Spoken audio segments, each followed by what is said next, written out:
Apa sih yang menyebabkan latar belakang orang itu menjadi tidak baik? Setiap gerakan dan perbuatan yang menyimpang dari aturan ilahi.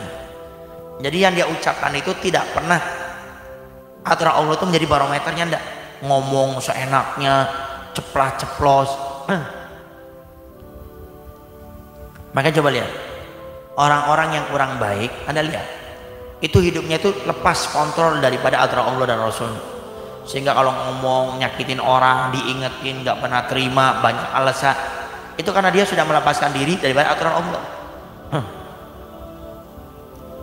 Mungkin kita pernah ya ketemu sama orang yang tidak baik, kita ingetin, Kang, jangan seperti itu, Teh, jangan seperti itu. Tapi kadang nggak terima, malah ngelawan atas apa yang kita lakukan. Setelah kita cari tahu kenapa kok dia bisa rusak seperti ini, karena nggak mau ngikut aturan Allah dan Rasulnya.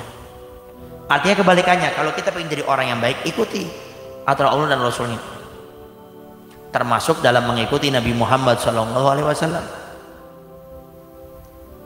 Bukankah kita masih ingat yaitu ayat Allah Subhanahu wa taala yang berbunyi, laqad kana lakum fi rasulillahi uswatun hasanah.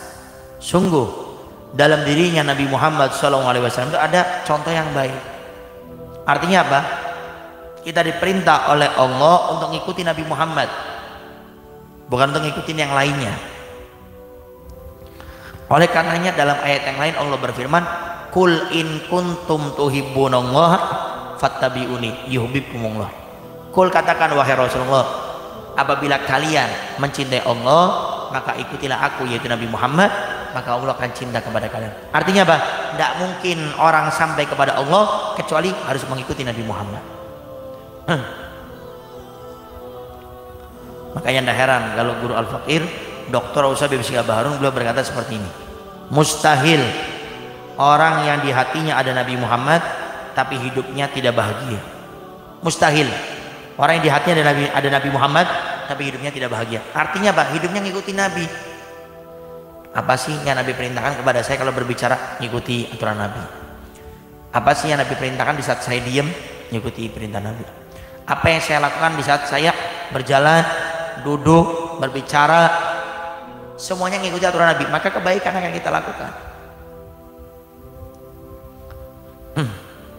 Karena Nabi memang diutus untuk sebagai contoh yang harusnya kita ikuti.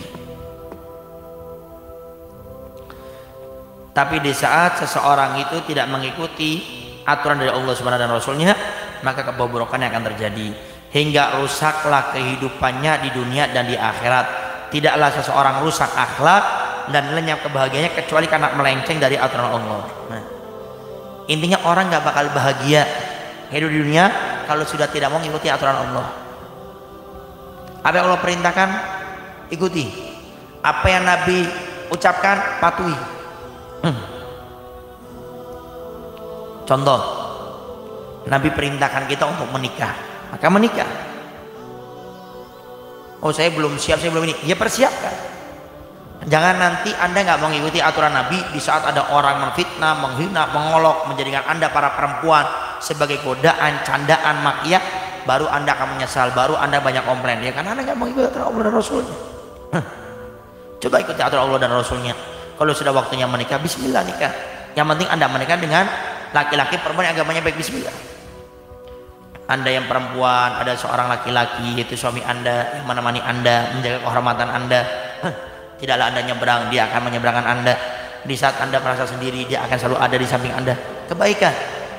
Anda para suami menikah, Anda akan mendapati seorang istri yang menemani Anda, mengingatkan Anda, menyemangati Anda, mensupport Anda. Dan itu contoh kecil dalam pernikahan dan banyak yang lainnya.